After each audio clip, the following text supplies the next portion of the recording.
Good afternoon. My name is Sean McGuire, and I'm the Executive Director at the Albany County Land Bank. It is 2:32 p.m. on Wednesday, March 11th, 2026. We're calling to order a meeting of the Land Bank's Executive Committee.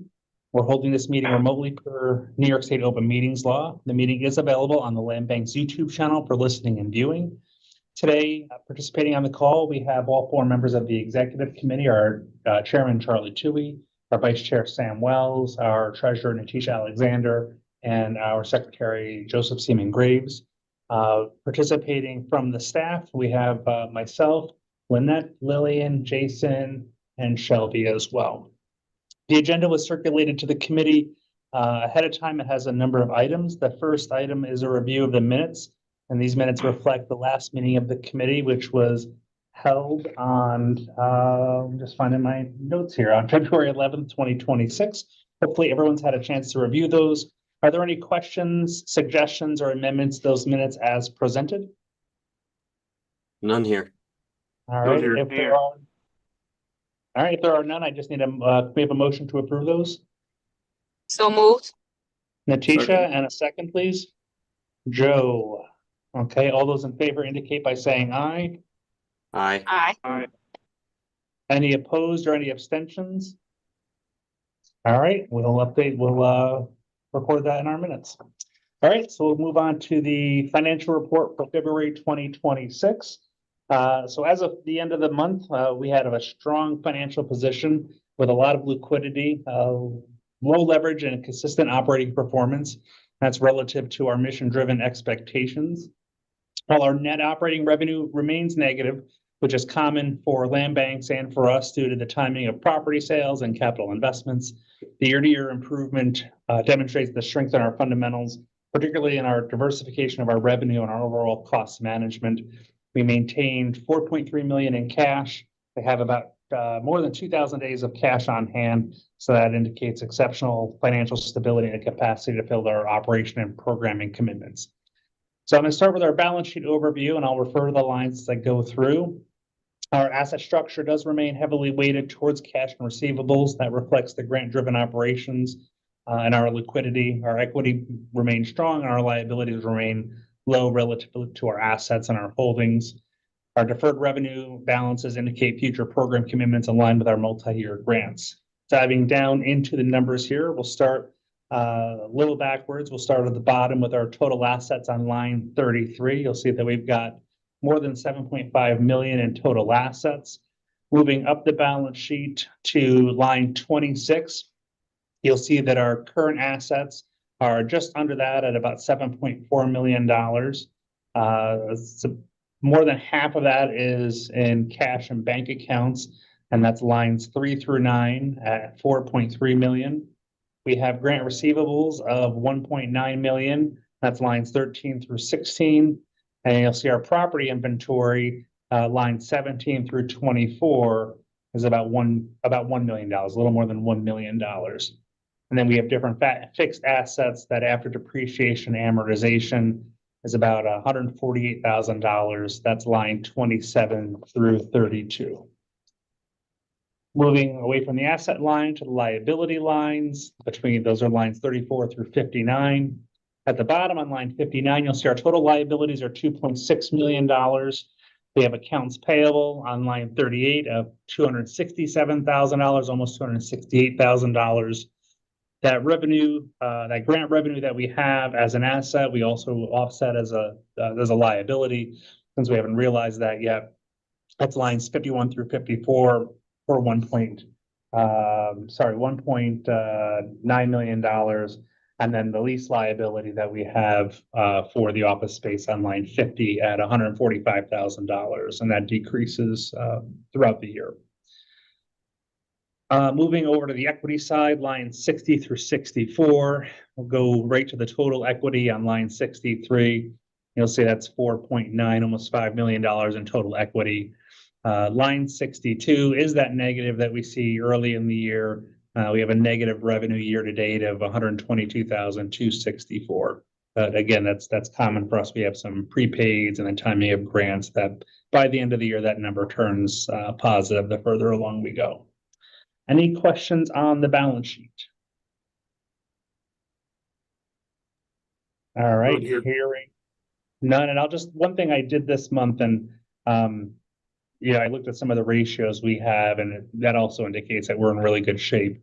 Our current ratio, our quick ratios are between 2 and 4. So, I didn't include that in there because it's just something I'm looking at on the side, but I just had this note here. I thought I'd share that with you. All right, I'll move over to the profit and loss performance starting on the second page of the financial statements.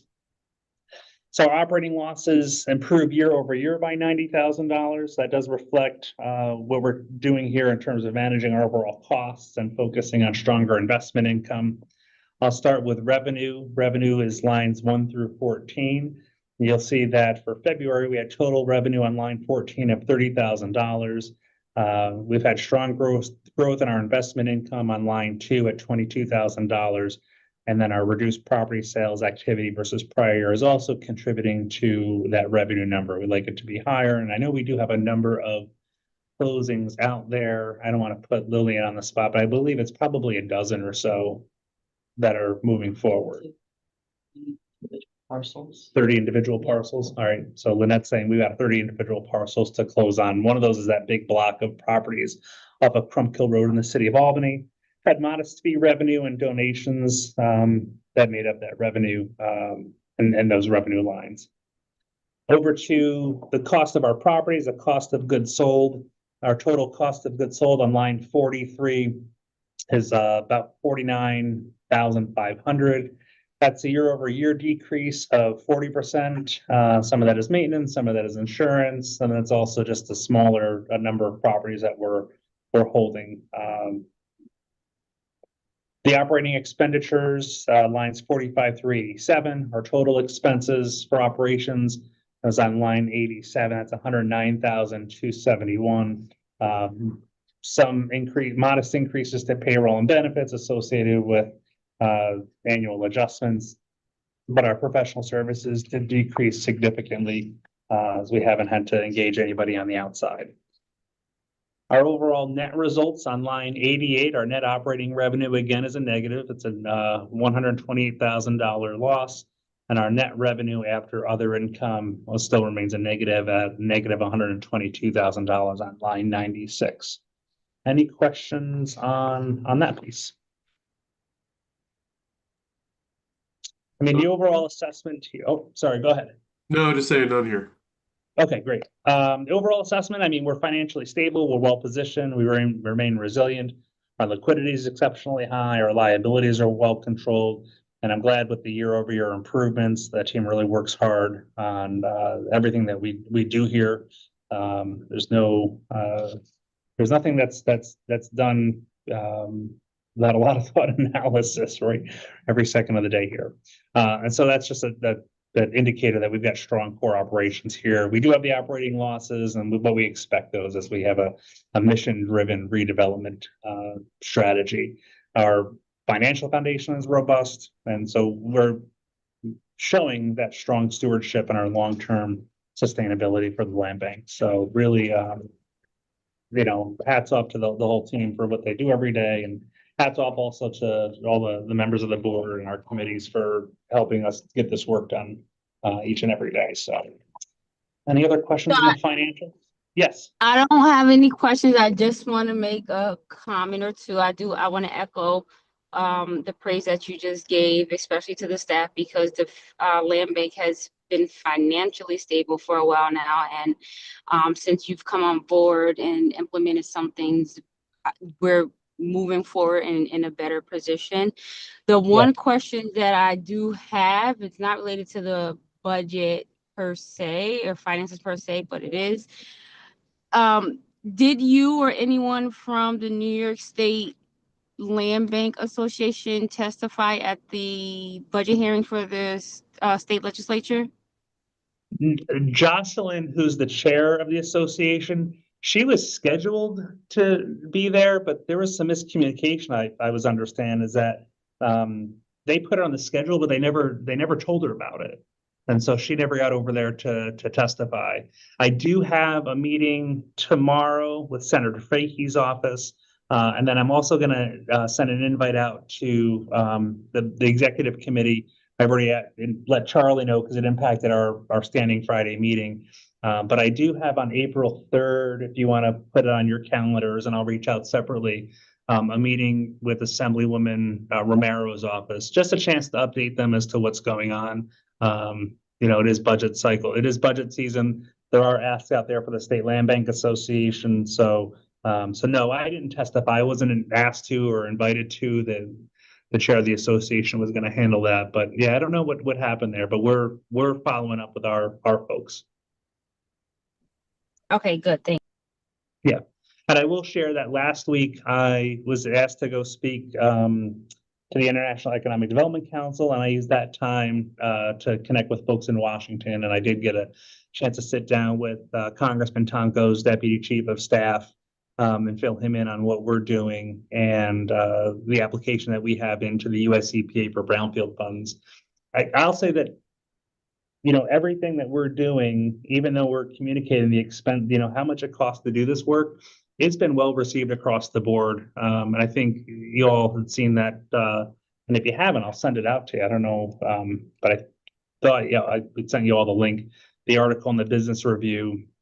There was a initial one end of last year, just about the closing on the South End project, but then they did more of a feature on what we're doing. And I've just gotten, just positive feedback. We're transparent about the cost of this, but communicating to the community the shift in the model away from just transactional sales to being, the risk capital, honestly, in the neighborhoods. We're a risk capital where risk capital doesn't tend to want to seed itself. So I think it's been good news. All right. No new business this month. I wanted to get through another policy review, but with the audit going on, and I had the audacity of taking some time off in February for the school break. And I did take time off. Lynette can verify that. I was unplugged for a little bit. So I'll just go through the rest of the acquisition policy and got that out to you this morning. I just wanted to have one more look through it against the minutes. And so I don't have a red line copy. I'm happy to try to pull one together. And the reason for not having a red line here is that we consolidated the acquisition policy and the donation policy, since a donation is essentially an acquisition at the end of the day. And so what we did here in this updated policy is that we referenced the prior policies. We added some footnotes to the Land Bank Act where that was appropriate. So if there's ever a question as to why we're doing something or where we have the authority to do that, we point back to the law. We made sure the definitions were correct. We streamlined it to include references to the land bank directly instead of the corporation. In fact, I think under acquisition definitions, I need to replace a corporation with land bank. I'm going to do that right now on the fly.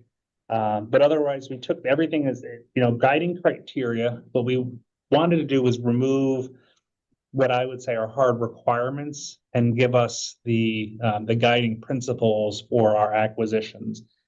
We updated specifically number 3 in there. And that was, I think, Joe's comment about, or Joe or Sam, about how we may hold something to help a community with redevelopment or with green space or infrastructure. So that's been added in there. We broke off other pieces that were somewhat hard requirements and included those as other acquisitions and considerations. So there's 4 items there. The last update was the breakout of number 4, which was that properties with potential environmental contamination are to be isolated into a separate LLC to protect the assets of the land bank. So it's a corporation there, but we'll just change that to land bank. And on donated properties, we took the 2 pieces there and then some sub items and pushed those in. What I would the old donation policy prescribed a form that we would follow, but rather than do that, I would ask that the board just allow us to pass the policy and then allow the team to develop the forms and tools necessary to implement the policy. So I did not include the form over there. And then the last piece, we did a board approval and acceptance of donated property. We put in number 2 that the land bank, it's not up to us to determine a donation value. We don't want to be in that position.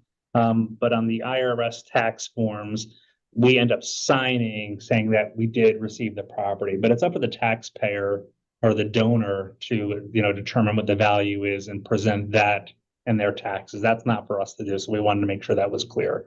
And then if this is advanced out of committee to the full board, and it's passed by the full board, this would just be put in place immediately. There's not significant changes here that I think would warrant a 30-day waiting period. It doesn't affect anybody. I think it just cleans it up for us. Are we So going to that's vote to adopt policies at the next board meeting? Yeah, I'd like to have a motion and a second and a vote to recommend this amended policy to the full board at the next meeting, if you're so inclined. Do we need Do we have legal look at this first? Is it something that we need to have legal put eyes on? I can. I mean, we haven't changed really anything, but if you want to have Nicole look at it, I can send it over to her to take a read through. That whatever you change in our policy was run by our council, that would make us feel better. Okay, yeah. Yeah, Sean, I agree with that. Let's just have, I'm sure it's fine and it looks great to me. Thank you for taking this on. Let's just have council look at it real quick. All right. And that's gonna be my question too. All right, so you want a motion to recommend this full policy to the board pending a review by council? So moved. Second. Sam and Joe, all those in favor say aye. Aye. Aye. Anybody opposed?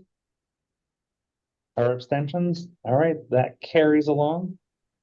That is the end of our executive committee meeting agenda. Like I said, we're moving through the audit, getting the annual reporting items done, but those are for the audit committee.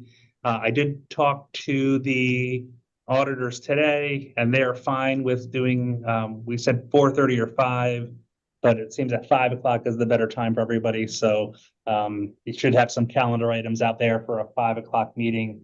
I think, Joe, you're not on the audit committee. I think it's Charlie, Natisha, Sam, and Anthony. So if you could pop in a half hour before, that way we can just go through the process to receive the report and have the committee recommend it out to the full board. And then the full board will then vote on the audit. If that's all set and approved, then that allows me to go ahead and make those. Well, I'll still make the submissions to Paris, even if you don't approve the audit, because I still have to get it in regardless. But I always prefer to do that with the board having approved the audit.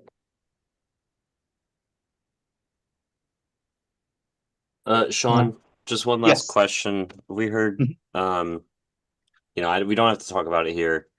But just wanted to check in.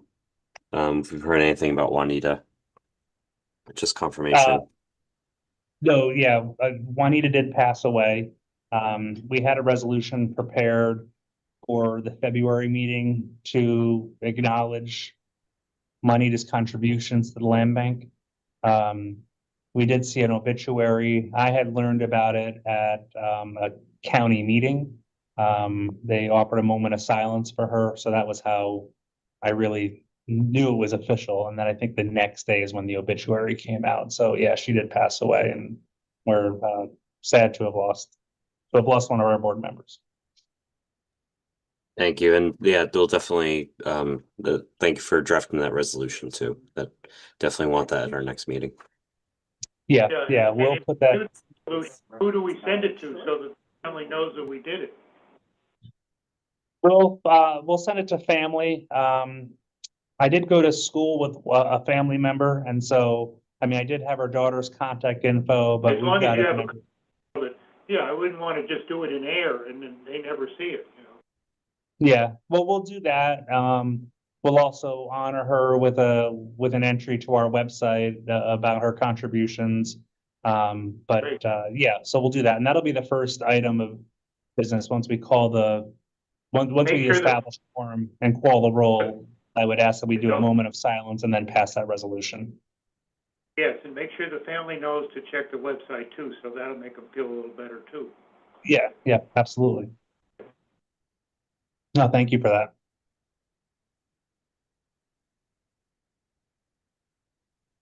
All right. Well, unless you have any thing new to bring before us or things that you'd like us to take care of, we're all set for today. We have a 3:15, so you get a little bit of a break before the real estate committee meeting if you're on that. Awesome. Thanks, Sean. Thanks, Seth. Thank You're you welcome. all. Thanks, everybody. Stand adjourned at 2:53.